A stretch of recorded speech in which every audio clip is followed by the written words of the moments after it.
사도신경하심으로 우리의 신앙을 하나님 앞에 고백합니다. 나는 전능하신 아버지 하나님, 천지의 창조주를 믿습니다. 나는 그의 유일하신 아들 우리 주 예수 그리스도를 믿습니다. 그는 성령으로 잉태되어 동정녀 마리아에게서 나시고 본디오 빌라도에게 고난을 받아 십자가에 못 박혀 죽으시고 장사된 지 사흘 만에 죽은 자 가운데서 다시 살아나셨으며 하늘에 오르시어 전능하신 아버지 하나님 우편에 앉아 계시다가 거기로부터 살아있는 자와 죽은 자를 심판하러 오십니다.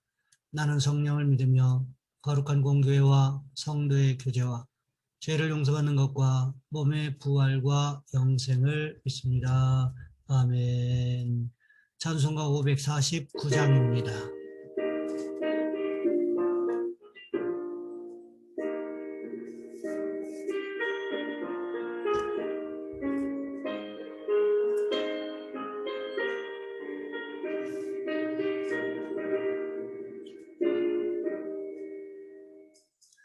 내 주여 뜻대로 행하시옵소서. 온 몸과 영혼을 다 주께 드리니 이 세상 고락한 주 인도하시고 날 주관하셔서 뜻대로 하소서. 내 주여 뜻대로 행하시옵소서. 큰 근심 중에도 낙심케 마소서. 주님도 때로는 울기도 하셨네.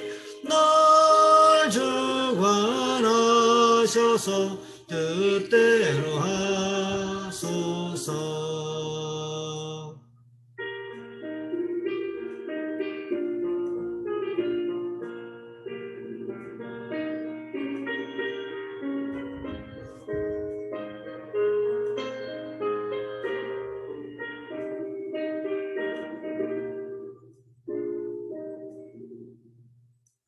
내 주여 뜻대로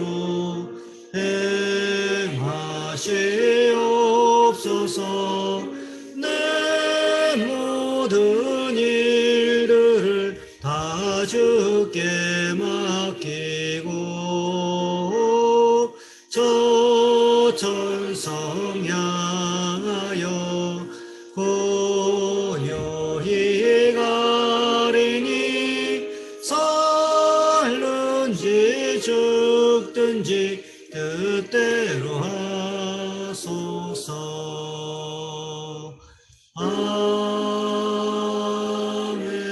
아멘. 오늘 말씀 열왕기하 8장에서 보겠습니다. 열왕기하 8장 7절로 15절까지 말씀입니다. 제가 가진 성경은 구약성경 574쪽에 있습니다. 제가 봉독해 드립니다. 엘리사가 다메섹에 갔을 때에 아람 왕 베나닷이 병들었더니 왕에게 들리기를 이르되 하나님의 사람이 여기 이르렀다 하나이다 하니 왕이 하사엘에게 이르되 너는 손에 예물을 가지고 와서 하나님의 사람을 맞이하고 내가 이 병에서 살아나겠는지 그를 통하여 여호와께 부르라. 하사엘이 그를 맞이하러 갈새 다메섹의 모든 좋은 물품으로 예물을 삼아가지고 낙타 40마리에 싣고 나아가서 그의 앞에 서서 이르되 당신의 아들 아람 왕 베나닷이 나를 당신에게 보내 이르되 나의 이 병이 낫겠나이까 하더이다 하니 엘리사가 이르되 너는 가서 그에게 말하기를 왕이 반드시 나으리라 하라. 그러나 여호와께서 그가 반드시 죽으리라고 내게 알게 하셨느니라 하고 하나님의 사람이 그가 부끄러워하기까지 그의 얼굴을 쏘아보다가 우니 하사엘이 이르되 내 주여 어찌하여 오시나이까 하는지라. 대답하되 내가 이스라엘 자손에게 행할 모든 악을 내가 알미라. 내가 그들의 성에 불을 지르며 장정을 칼로 죽이며 어린아이를 맺히며 아이벤 부녀를 가리라니 하사엘이 이르되 당신의 개 같은 종이 무엇이기에 이런 큰 일을 행하오리까 하더라. 엘리사가 대답하되 여호와께서 내가 아람 왕이 될 것을 내게 알게 하셨느니라 하더라. 그가 엘리사를 떠나가서 그의 주인에게 나아가니 왕이 그에게 묻되 엘리사가 내게 무슨 말을 하더냐 하니 대답하되 그가 내게 이르기를 왕이 반드시 살아나시리이다 하더이다 하더라. 그 이튿날에 하사엘이 이불을 물에 적시어 왕의 얼굴에 덮음에 왕이 죽은지라. 그가 대신하여 왕이 되니라. 아멘. 오늘 본문의 말씀을 가지고 심판을 준비하시는 하나님이라는 제목으로 함께 말씀을 살펴보겠습니다. 정신분석학자인 프로이트의 이야기 가운데 이런 이야기가 있습니다. 바다를 항해하던 배가 파손되어서 선원 한 사람이 파도에 밀려 어느 섬에 닿게 되었습니다. 그 섬의 원주민들이 그를 발견하고는 추장 앞으로 데려갔습니다. 이 선원이 내가 이제 저들의 손에 죽게 되었구나 라고 생각했습니다. 그런데 뜻밖에도 그들은 자기를 그 섬의 임금으로 후대하는 것이었습니다. 표류하던 선원은 왕의 자리에 앉아 권세를 누리며 살아가게 되었습니다. 그런데 시간이 갈수록 이상이 여겨져 하루는 그들에게 물어보았습니다. 그랬더니 그들이 하는 말이 이 섬에는 1년에 한 번씩 왕을 세웠다가 1년이 지나면 그 왕을 다시 무인도로 보내서 그곳에서 죽게 만든다는 것이었습니다. 이 선원은 깜짝 놀라서 살아날 길이 없을까 하고 곰곰이 생각하던 중 그에게 좋은 생각이 떠올랐습니다.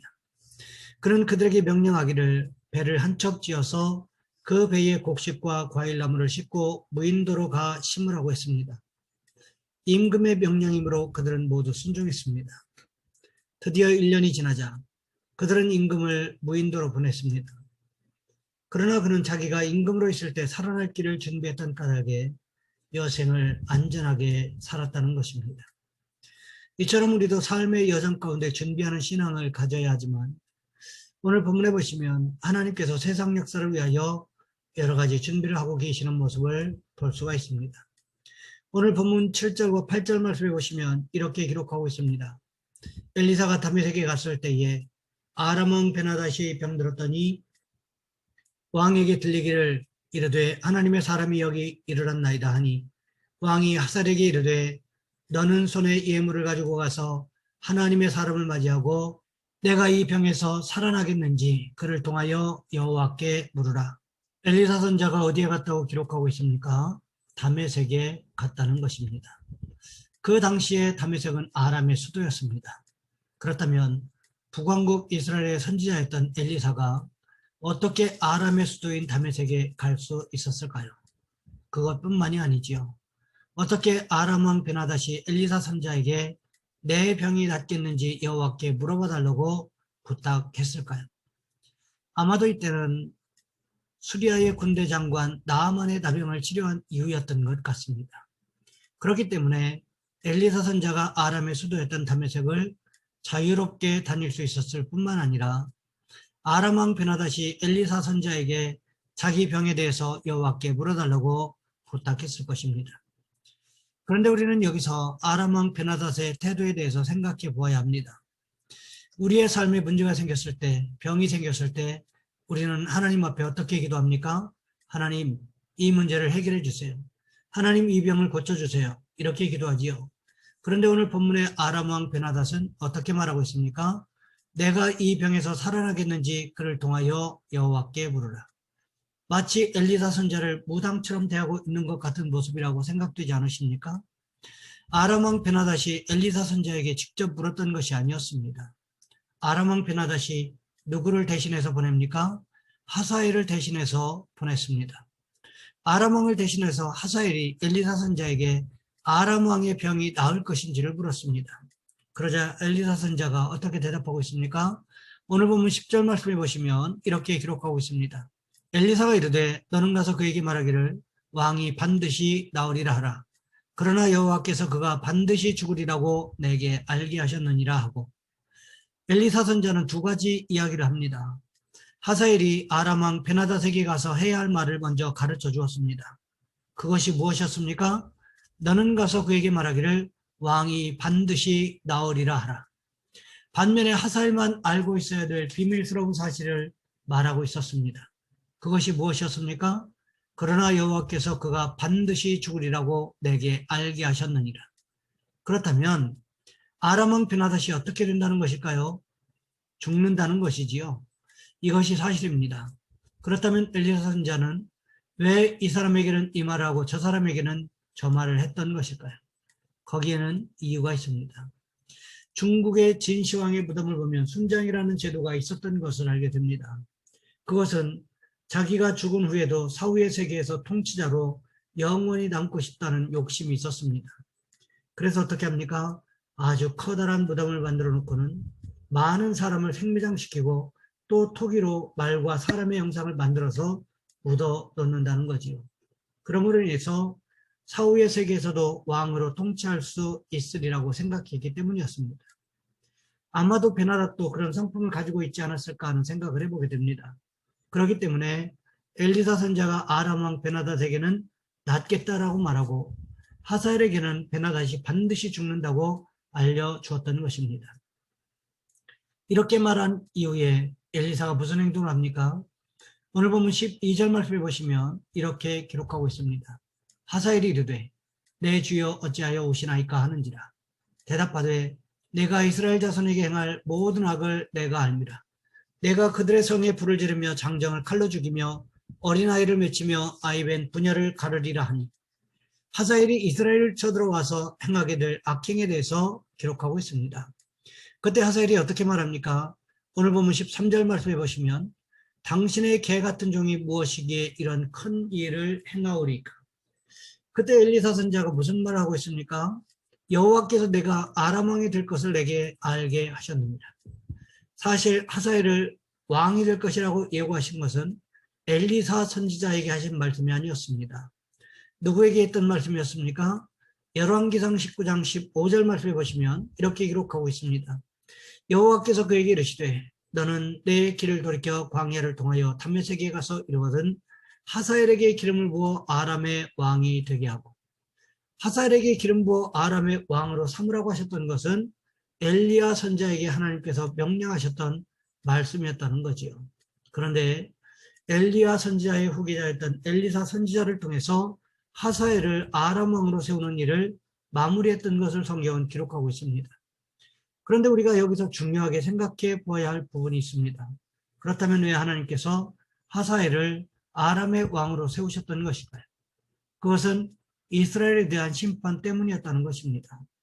열왕기상 19장 16절과 17절 말씀해 보시면 이렇게 기록하고 있습니다. 너는 또 님시 아들 여호에게 기름을 부어 이스라엘의 왕이 되게 하고 또 아벨무올라 사바세 아들 엘리사에게 기름을 부어 너를 대신하여 선지자가 되게 하라. 하사엘의 칼을 피하는 자를 예후가 죽일 것이요 예후의 칼을 피하는 자를 엘리사가 죽이리라. 하나님께서 우상 숭배를 일삼고 하나님 말씀에 철저하게 불순종하던 이스라엘을 징계하기 위해서 응징하시기 위해서 심판을 이렇게 철저하게 준비하셨다는 것입니다. 죄에 대하여 철저하게 그리고 완벽하게 심판하시는 하나님에 대해서 그리고 그 심판을 아주 디테일하게 준비해 나가시는 하나님에 대해서 성경은 기록하고 있다는 것입니다. 그렇다면 우리는 어떻게 하는 것일까요? 하나님께서 심판의 때를 준비하셨던 것처럼 우리도 하나님의 심판의 때를 준비하는 지혜가 있어야 한다는 것입니다. 바라기는 우리 모두가 하나님의 심판의 때를 지혜롭게 준비해 나가는 축복이 있으시기를 주님의 이름으로 부탁을 드립니다. 이 시간 우리 한 목소리 함께 기도하겠습니다. 하나님, 우리를 도와주셔서 하나님의 심판의 때를 지혜롭게 준비해 나가는 모습이 있게 도와주옵소서. 또한 기도하실 것은 우리 교회가 선교하는 선교사님과 교회들을 위해서 이를 위하여 기도로 중보하고 물질로 헌신하는 우리 성도들을 위하여 이 시간 우리 주여 한번 간절히 부르신 후에 한 목소리 함께 기도합니다. 주여, 사랑의 하나님, 우리를 도와주시기를 원합니다.